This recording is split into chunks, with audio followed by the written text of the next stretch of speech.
Will Brian Burns play? 2-part question. 3-part question. 4-part. It's like 17 parts. But there's a lot of layers to this. But there's 2 main parts. One, apparently he's hurt. Elbow? Allegedly.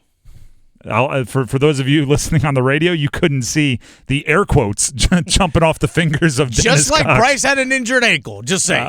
Actually, let's put on our tinfoil hats and have that conversation. I'm just saying.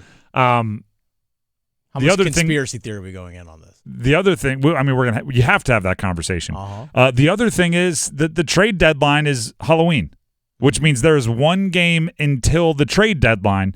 And as somebody, meaning myself, that believes the Panthers should trade Brian Burns, it becomes a cataclysmic catastrophe if you are in extended negotiations with someone, like you've had multiple calls, you've talked terms of trade, and then Brian Burns suffers an injury, because that's how you lose a negotiation. I don't care if it's, hey, he pulled a hammy, it's going to be a month. They're going to come back to you and say, yesterday's price is not today's price. That first-round pick we were promising you just became a third.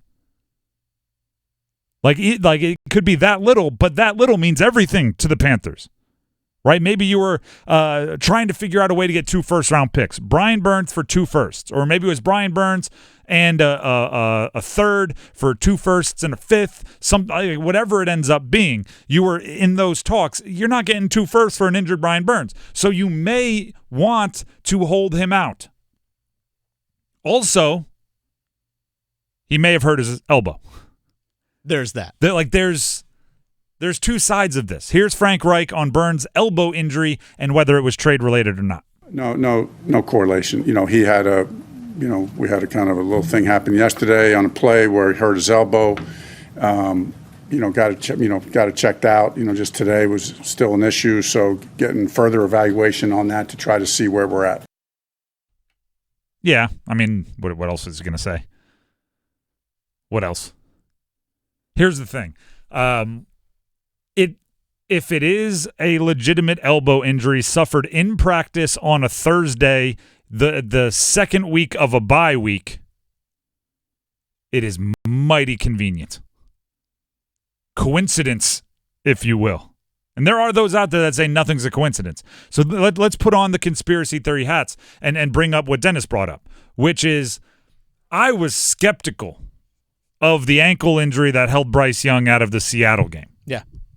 I mean, it wasn't until after the Seattle game that we even knew which ankle he hurt.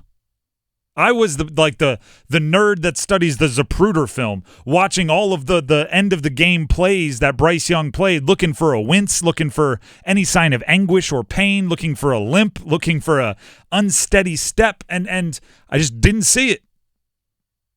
And then he was held out of the game with an ankle injury. Oh, by the way, that game happened to be one of the most difficult places, one of the most notoriously difficult places for rookies to play because it gets so loud and the communication becomes an issue. So they put Andy Dalton in for just that game and then almost immediately said Bryce Young was ready to go for the next game. Now, again, all of that could have been legit. He could have had an ankle injury that, as soon as the adrenaline of the game wore off, became more serious and the swelling popped up and it was obvious he wasn't going to be able to play, but the swelling miraculously dropped off as soon as that Seattle game was over and the pain went away. Is it possible? Yes. It would be mighty, mighty coincidental. Now, this injury has a lot of those same things where the clues all come together to say, if you were going to trade Brian Burns, you probably wouldn't want him playing this weekend. You'd want to protect that value on the trade market. Mm-hmm. Also could be the other thing that, again, just the clues, nah. Things are... How, genuinely, think about this. If you are a coach of a team that is 0-6 and you have a 2-week bye, how legitimately physical are you getting in practice on Thursday of the second week?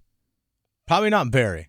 I mean, it's got to be borderline walk-through speed when you're going any kind of offense versus defense, right? You go full speed in drills and things against pads and indie work and all those sorts of things. Yeah, you're hitting sleds. It can't be a very physical practice. Like the whole part of a bye week is you get your body refreshed and ready to go. Why would you be doing any kind of like, can you get hurt in a walkthrough? Yes, but I don't think an elbow would be the thing you get hurt in a walkthrough. You know what you almost never see? What's the worst hyphenated word followed by another word in sports? Non-contact injury. Oh, yeah. You never hear non-contact elbow injury. You hear non-contact knee, like the ligaments pop and all those sorts of MCL, ACL. You very rarely hear non-contact elbow injury. How much contact are you doing on a Thursday of the bye week with your best defensive player on an 0-6 team? Probably not much. So this is what they're asking us to believe, and we can choose to believe it or not. They are asking us to believe that your best defensive player, who is also one of the most commonly named big names on the trade market, got hurt on a Thursday after a bye week of what we would expect, common sense would say, is a not very physical practice, and couldn't practice on Friday because of it, and is questionable on Sunday because of it.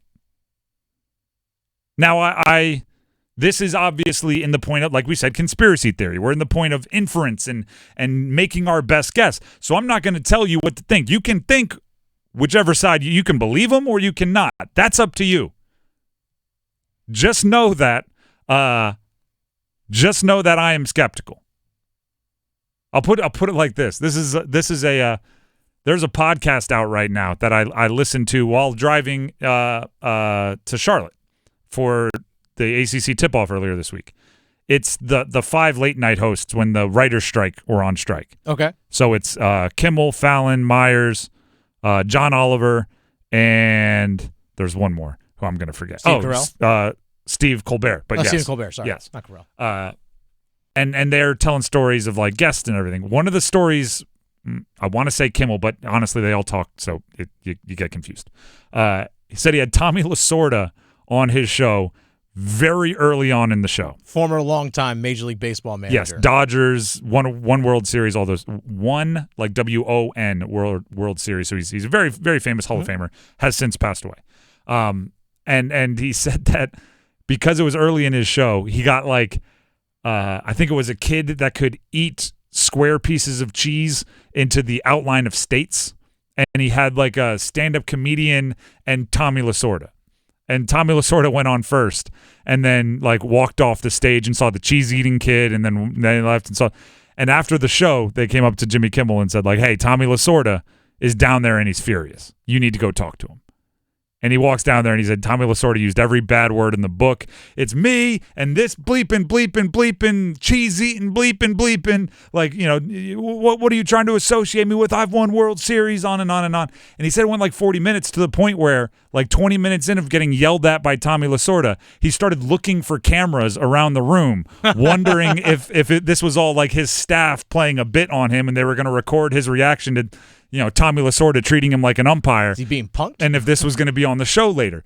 Just know I'm to the point right now with these injuries in the Panthers that I am looking around the room looking for cameras going, you expect me to believe that this is actually happening? Now, guess what? It ended up being completely legit. It was not part of a bit. Tommy Lasorda really was yelling at Jimmy Kimmel for 45 minutes. Like that ended up being real. But Kimmel, like he said, I was like just looking into corners of the room just so if it ended up being a bit, they would see me looking at the corners and I could say I knew it was fake, right? I want everybody to know I'm looking in the corners of the room, so if it ends up being a bit, I knew it was a bit. I'm putting that out there.